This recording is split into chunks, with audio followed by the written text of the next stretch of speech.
pasando por ese proceso de divorcio y todas las consecuencias que puede ocurrir cuando usted está pasando por un proceso de divorcio. Asimismo, le vamos a hablar de las cifras actuales del coronavirus. Vamos a estar hablando con Alfredo Pineda de Real Estate y Claro. muchísimas cosas más importantes a partir de ahora y los próximos 60 minutos. Vamos a irnos con las cifras de una vez porque suben nuevamente los casos diarios de coronavirus en la Florida y se registran 7.600 nuevos contagios. El Departamento de Salud de la Florida reportó en su informe de hoy de hace unos 5 minuticos que los casos de coronavirus aumentaron a 510.389 entre residentes del estado y de otras partes, tras un día con 5.400 nuevos contagios. En el condado de Miami-Dade se cuentan 127.677 casos y en Broward 60.058. Esto fue el último reporte del Departamento de Salud. Entre ambos condados mantienen la cifra récord ahora actualmente de 187.735 casos, siendo los condados que más se concentran los casos del COVID-19. Pero hay una muy buena noticia, pero vamos a esa buena noticia para después de la llamada que vamos a hacer ya mismo al abogado Irán Paz, porque vamos a hablar de este proceso de divorcio, un proceso un poco complejo que yo me imagino que es muy largo y sobre todo para ambas partes un poco incómodo. ¿Qué te parece este tema de hoy, Giovanni? Bueno, hay varios temas, Wendy, y no Sí, solo de eso. Y déjame decirte que lo más importante es que te informes a través de gente profesional. Y nosotros, gracias a la ayuda de Marilyn, gracias a la señora Mireya, a Juiman, a todas las personas que nos ayudan, a Mike, a Pilar, que logramos conseguir o tener contacto con personas profesionales que den una información adecuada para la audiencia y que el tema sea un tema agradable y que sea razonable para la persona que lo logra entender con las palabras de profesionales como es el abogado Irán Paz, que así es una mismo. persona muy preparada en estos temas. Bueno, y también el abogado tiene mucha experiencia y es un abogado acreditado porque ese es el tema de cuando nosotros vamos a contratar un servicio profesional del abogado. Vamos a ver si ya hacemos el contacto y directamente vamos a hablar de este tema de divorcio. Además, el abogado hace otros procesos que lo pueden ayudar. Muy buenas tardes, abogado Irán. Le saluda Wendy Pineda de Conéctate con TFKN. ¿Cómo se encuentra hoy? Muy buenas tardes, Wendy. ¿Cómo andan ustedes? Bueno, muy bien, muchas gracias por su tiempo y su disponibilidad para la comunidad. Y abogado, hoy estábamos diciendo a nuestra audiencia que vamos a hablar de un tema muy delicado, que es el proceso de divorcio y sobre todo, qué ocurre durante ese proceso. Pero vamos, ese proceso tiene varias fases. Vamos a empezar por la primera. Cuando hay un matrimonio y existen propiedades y deudas. Vamos a empezar por ese paso. ¿Qué se debe hacer o cuál es el proceso de divorcio? Bueno, esto, para empezar, una de las cosas que hay que hacer cuando uno comienza un caso de divorcio, que es mandatorio hacerlo, es que cada una de las partes tiene que preparar lo que se llama un affidavit financiero. Y en esos affidavits financieros, una de las cosas que se van a listar, en adición de listar el income de las partes, ¿no? Cuánto dinero entra, cuánto dinero se gasta, una de las secciones muy importantes de esos affidavits financieros van a ser los assets, que quiere decir los bienes, y también se van a listar las deudas. Eso va a ser muy importante porque eso es lo que va a permitir a los abogados asesorar de una manera adecuada cuáles son los bienes y cuáles son las deudas que tenemos en este caso. Lo primero que hay que hacer es esto, saber exactamente de qué bienes y de qué deudas estamos hablando para entonces poder proceder. Hay muchas veces que lamentablemente las personas también mienten, o sea, la otra parte Uh -huh. está tratando de esconder bienes o esconder deudas y cosas de ese estilo, y para eso también los abogados van a tener lo que se llama el proceso de discovery, que es un proceso mediante el cual se obtiene información de los bancos y así de diferentes entidades financieras, y es como se puede también corroborar cuáles son los bienes y cuáles son las deudas. Una vez que sepamos cuáles son los bienes y cuáles son las deudas, entonces se va a categorizar esos bienes y esas deudas entre matrimoniales y no matrimoniales.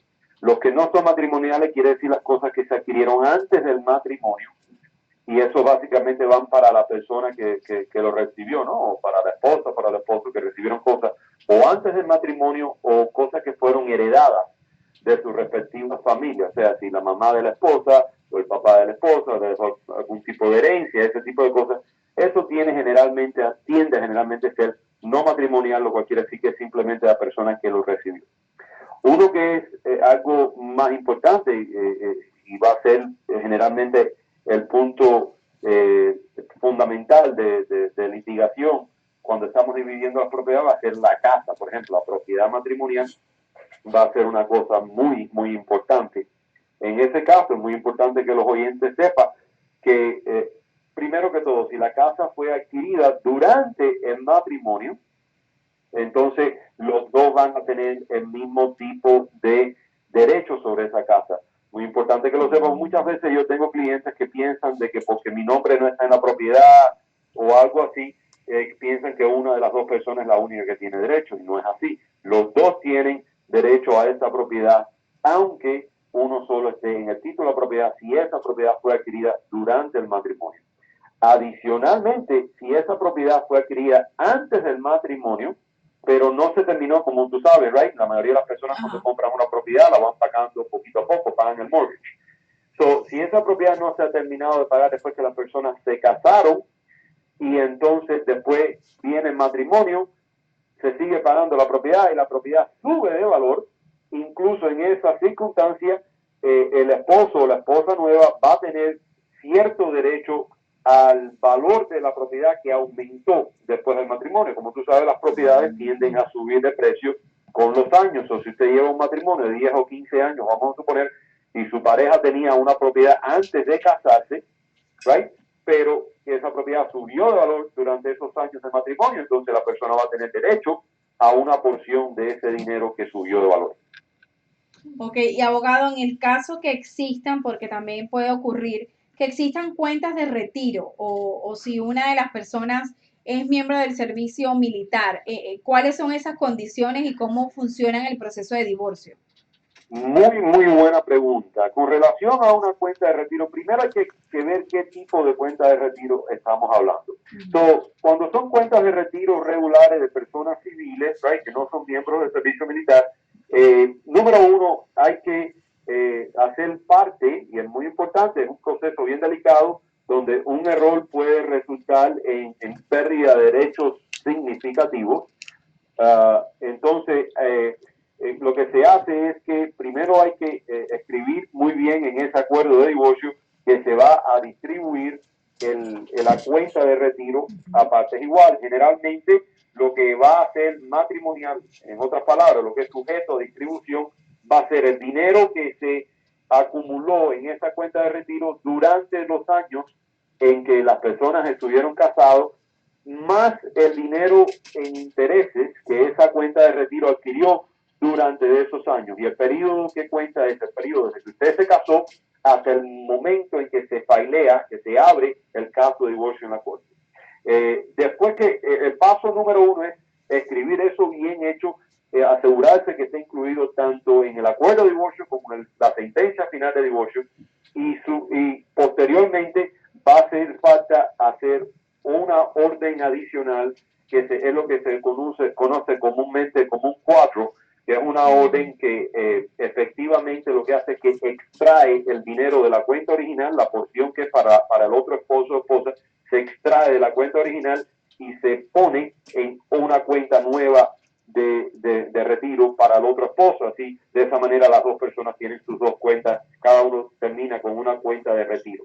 Ahora bien, en los casos militares, muy, muy importante, los militares tienen reglas especiales que hay que seguir de manera muy cuidadosa. Por ejemplo, un dato muy importante es lo que se llama la regla del 10-20. Estamos hablando de matrimonios donde los esposos estuvieron casados por un mínimo de 10 años y donde el miembro del servicio militar, sea la esposa o el esposo, cualquiera de los dos, estuvo por un periodo de 20 años en el servicio militar. Esos números son muy importantes porque eso es lo que te va a dar la posibilidad una orden militar para que el servicio militar automáticamente sea el que extraiga el dinero de la cuenta de retiro. Los militares tienen generalmente dos tipos de cuentas de retiro diferentes. Tienen una cosa que se llama un Thrift Savings Account, que es lo que se parece a lo que comúnmente hablamos a un 401k, y tienen que eso es básicamente una cantidad de dinero específica que ellos acumularon a lo largo de su servicio militar. Un dinero específico. Y también tienen una pensión. Esa pensión es la parte más importante porque esa pensión es dinero que ellos van a recibir por el resto de la vida. Una cosa muy importante que las personas, que las esposas y los esposos de los miembros del servicio militar tienen que tener en cuenta es asegurarse de que cuando se haga ese acuerdo para la distribución de las propiedades, que se escriba específicamente la cantidad de dinero que va a recibir y que se incluya ahí en esa cantidad de dinero no solo la mitad del dinero de la pensión que fue acumulada en los años de matrimonio, pero también acumulaciones adicionales por lo que se llama el COLA, que es de gastos de dinero, o sea, aumentos de salario para acumular por la inflación y ese tipo de detalles. Y muy importante lo que se llama el Survivor Benefits, el Survivor Spouse Benefits, que son los beneficios que Dios lo quiera. La persona que es miembro del ejército fallece, asegurarse de que la otra persona va a estar asegurada. So, muy importante ver ese tipo de detalles porque, vuelvo y repito, si no se escriben las palabras correctas, puede causar un daño muy serio para esa persona y perder derechos muy significativos. O de verdad que es un proceso muy largo que definitivamente lo mejor es tener la asesoría profesional de, como usted, un abogado experto en estos casos. Y abogado, antes de irnos, explíquenos brevemente, ya hemos hablado de los activos, las deudas, en el tema del tiempo compartido de los niños en el caso que haya niños. Hay muchas parejas que no están casadas legalmente, pero tienen hijos en común. Entonces puede ocurrir esta situación de que se vean en la necesidad de tener el tiempo compartido. ¿Cómo funciona en este caso cuando no hay un matrimonio legal de por medio, pero han convivido por muchos años? Una excelente pregunta y me gustaría que estén prestando atención, especialmente nuestros oyentes del sexo masculino. Te explico por qué. Bajo la ley de la Florida, cuando un niño nace y nace lo que se llama en inglés out of wedlock, quiere decir que salió fuera del matrimonio, que los padres no están casados, el único guardián legal de ese niño es la mamá.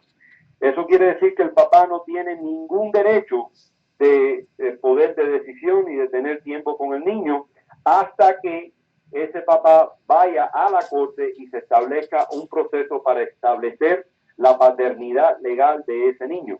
Hasta que ese momento no ocurra, básicamente la mamá es la que toma todas las decisiones, incluyendo si quiere que el papá vea a ese niño o no.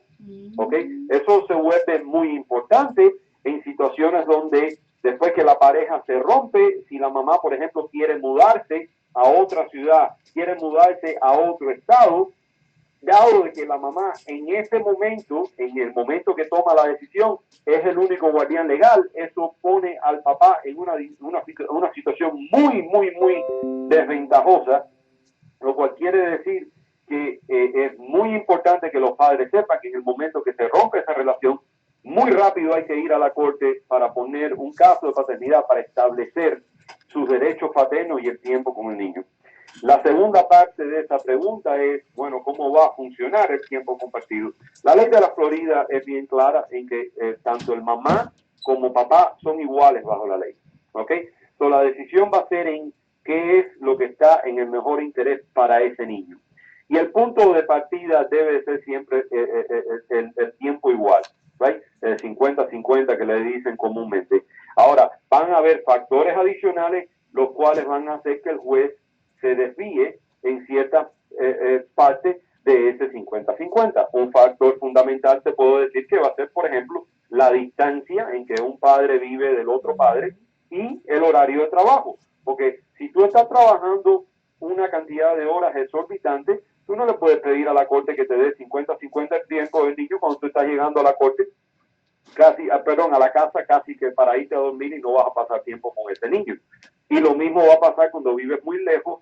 El niño tiene que ir a una escuela sola. O sea, el niño no puede ir a una escuela lunes y martes e ir a la otra escuela miércoles y jueves. Entonces tú tienes que vivir a una distancia que sea lo suficientemente cerca del otro padre o de la madre del niño para que tengas la habilidad de llevar a ese niño a la escuela todos los días que el niño esté contigo. Eso es muy importante. El factor de la distancia, el factor del horario de trabajo son factores muy importantes.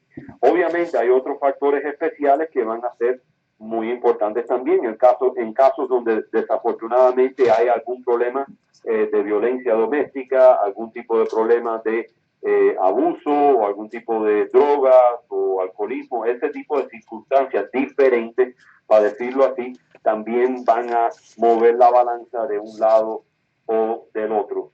Es muy importante que los dos padres tienen que saber que el niño, y eso yo lo he visto mucho en todos mis casos, tú notas como los niños hacen bien y se sienten bien cuando tienen la presencia de dos padres en la vida de ese niño.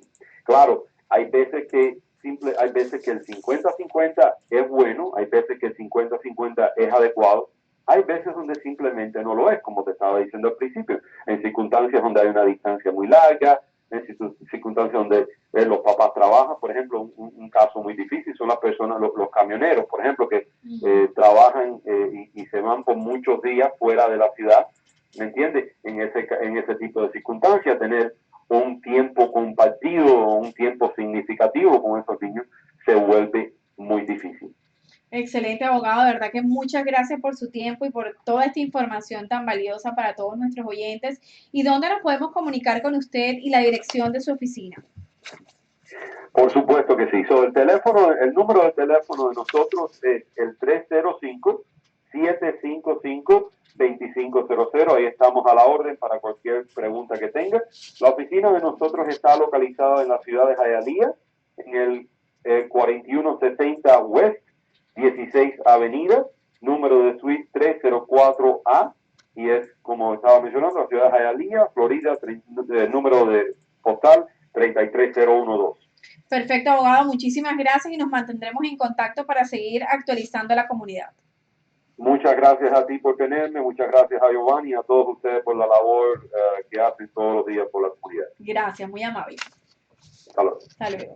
Bueno, aunque ustedes no lo crean, bueno, ya lo escuchó de la voz de un experto en este tema de divorcio. Asesórese, no pierda sus derechos por no asesorarse correctamente y recuerde que siempre tiene que pensar en el bienestar, en este caso si hay hijos de por medio.